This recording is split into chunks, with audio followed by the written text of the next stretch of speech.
भगवान राम को 14 वर्ष का तथा पांडवों को 12 वर्ष का ही वनवास क्यों दिया गया था? आखिर क्या था इसके पीछे का रहस्य? आइए जानते हैं। नमस्ते दोस्तों, स्वागत है आपका हमारे चैनल में।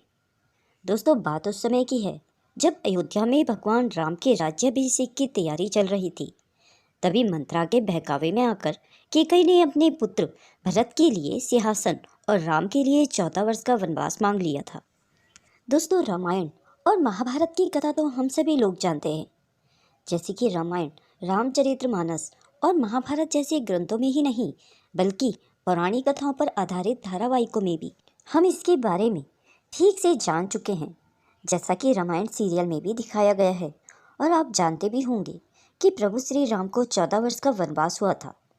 राजा दशरथ की दूसरी पत्नी कैकई अपने पुत्र भरत के लिए राजगद्दी चाहती थी और इसीलिए उन्होंने राजा दशरथ से वरदान में राम के लिए वनवास और भरत के लिए गद्दी मांग रखी थी। राजा दशरथ वचनबद्ध थे, सो राजा दशरथ को भारी मन से कैकई की दोनों मांगे माननी पड़ी। दरअसल अपनी दासी मंथरा के बहकावे में आकर कैकई ने ऐसा किया।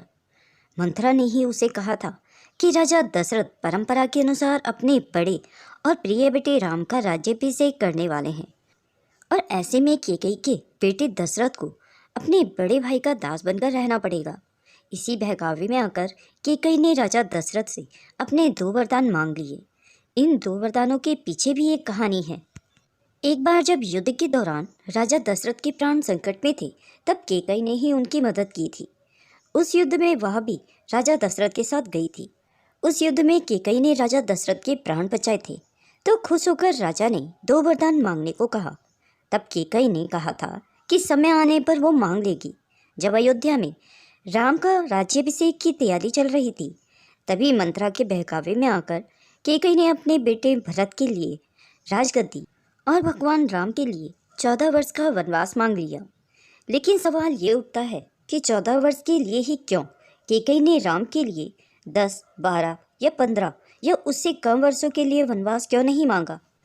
ऐसा नहीं कि कैकई अपने सौतेले पुत्र राम को प्यार नहीं करती थी, लेकिन अपने बेटे के लिए राजगद्दी चाहने के कारण उन्होंने राम के लिए 14 वर्ष का वनवास मांग लिया। दरअसल त्रेता युग में रघुकुल में प्रशासनिक नियम हुआ करते थे। एक नियम ये भी था कि यदि कोई राजा अपनी गद्दी 14 वर्ष तक छोड़ देता है तो वापस उस गद्दी पर नहीं आ सकता, तो वह राजा बनने का अधिकार खो देगा। यही कारण है कि कैकई ने राम के लिए 14 वर्ष का वनवास मांगा। प्रभु श्री राम भी अपनी माता कैकई को बहुत प्रेम करते थे, सो उन्होंने हंसते हंसते माँ की इच्छा पूरी कर दी। उनके साथ पत्नी सीता और छोटे भाई लक्ष्मण भी वनवास को गए। हालांकि भरत ने राम की खड़ाओं को सिंहासन पर रखा और खुद गद्दी पर कभी नहीं बैठे। रावण वध के बाद श्री राम के वापस अयोध्या आने पर उनका राज्याभिषेक किया गया।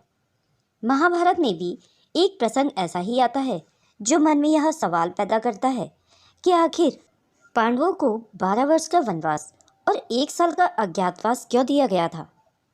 तो आइए जानते हैं। जुए में बाजी हारने के बाद कौरवों ने पांडवों के लिए 12 वर्ष का वनवास और 1 साल का अज्ञातवास मांगा। कुल मिलाकर कौरव पांडवों को 13 साल राजकाज से दूर रखना चाहते थे। शकुनी मामा के नेतृत्व में कौरवों की इस चाल के पीछे भी द्रौपद युग का एक प्रशासनिक नियम था। इस नियम के मुताबिक यदि कोई राजवंशी 13 साल के लिए अपना राजकाज छोड़ देता है तो वह शासन पर अधिकार खो देगा। इसीलिए कौरवों ने पांडवों को 12 वर्ष के लिए वनवास और 1 साल के लिए अज्ञातवास में भेजा था। दोस्तों, अगर यह वीडियो आपको पसंद आई हो तो इसे लाइक और शेयर करना ना भूलें। अगर आप मेरे चैनल में नए हैं और ऐसे ही रोचक तथ्य और प्रसंग सुनना पसंद करते हैं तो मेरे चैनल को सब्सक्राइब करें। वीडियो को अंत तक देखने के लिए आप सभी का बहुत बहुत धन्यवाद।